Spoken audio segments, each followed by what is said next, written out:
Hello everyone, today we conclude our look into the origins of non-human intelligence allegedly visiting us and responsible for the sightings of various exotic craft and other phenomena. But before that, thank you for your support. Every like, subscription and comment is welcome and appreciated. As we said in the conclusion of the previous part, today we are going into the deep waters of immaterial, mystical and unknown, into the metaphysical origins of non-human intelligence. And before you dismiss the idea out of hand like I did even not too long ago, let us pause for a moment and think. Most people on Earth believe in some form of deities or at the very least spiritual realms and spirits as real phenomena and beings. And this is the case despite the fact that nobody has ever recorded, taken a photo or otherwise recorded any such beings and entities, so why not aliens, non-human intelligence, for who there is more evidence hinting at its existence after all. The first category here involves paranormal sources. This is akin to what most people perceive as ghosts, spirits or psychic projections. Psychotronic technologies and mind-matter interactions rumored to exist, just to name the recently mentioned remote viewing fall into this category. Psychokinesis, or the ability to interact and manipulate objects at a distance, are also an example. Remote viewers may be responsible for phenomena such as bilocation reported for living human beings. There is a theory linking near-death experiences and out-of-body phenomena and UAP. People experiencing near-death states sometimes report that the tunnel of light phenomenon and the entities welcoming people entering it might not be our deceased relatives, but non-human intelligences masquerading themselves as such. On the other hand, out-of-body journeys often include meeting non-human and disembodied entities and beings of all kinds. If you wish to explore the topic, a book by the late Robert Monroe would be a good starting point here. Incorporeal and bosonic life forms are the next theory. Those would be beings not composed of matter, but beings which are more of a manifestation of various fields present throughout the universe, such as beings of light or emerging from electromagnetic fields.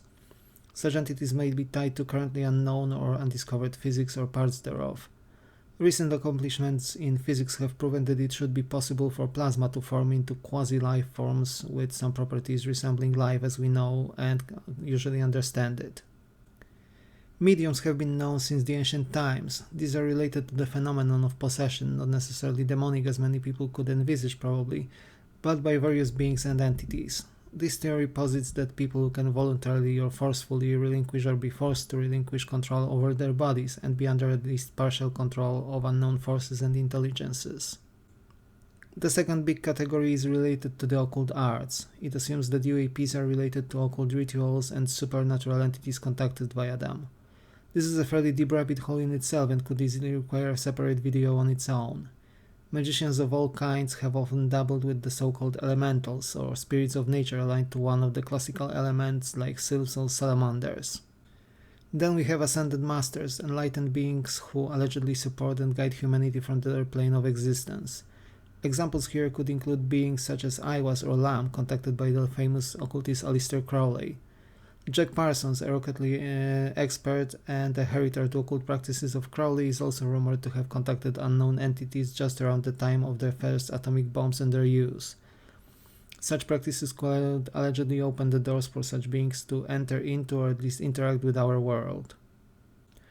One of the more popular theories floating around in the more woo-oriented parts of the UFO community, but also suggested by scientists, is the simulation theory. According to it, we could as well live in a fully realistic simulation, and UAPs could be the administrators of such a simulation, interacting with it not unlike we move mouse cursors on the computer screens and interact with objects. A somewhat similar notion includes the world of archetypes, similar to Plato's philosophies, with non-human intelligences being such primordial reality inhabitants. The last category includes transcendental spiritual origins of non-human beings, with the first one being the already mentioned earth and nature spirits.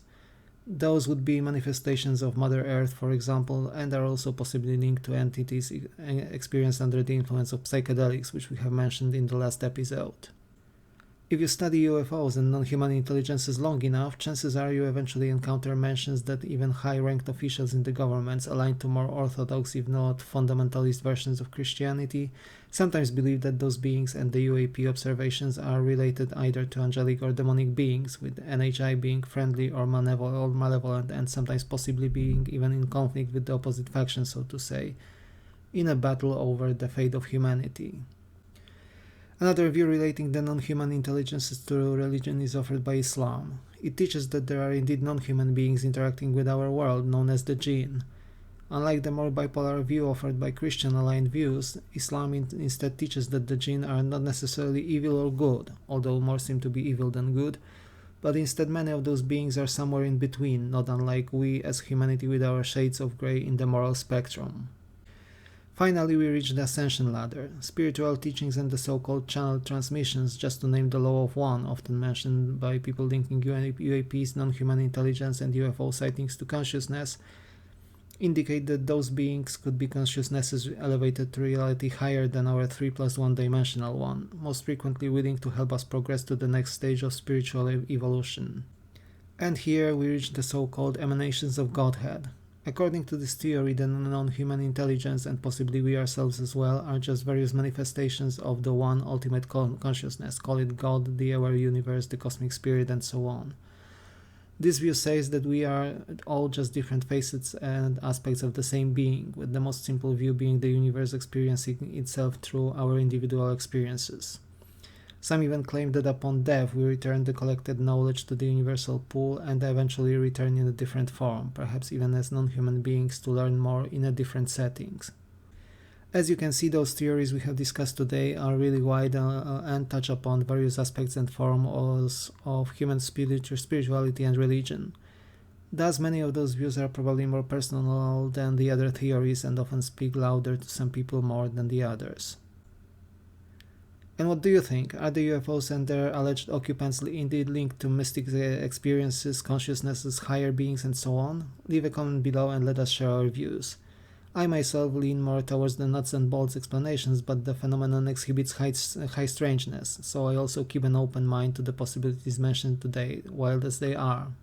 Thank you all for your attention and support, it means a lot. Leave a like, subscribe if you enjoyed the content, and I will see you in a different video dedicated to another topic very soon indeed. Take care!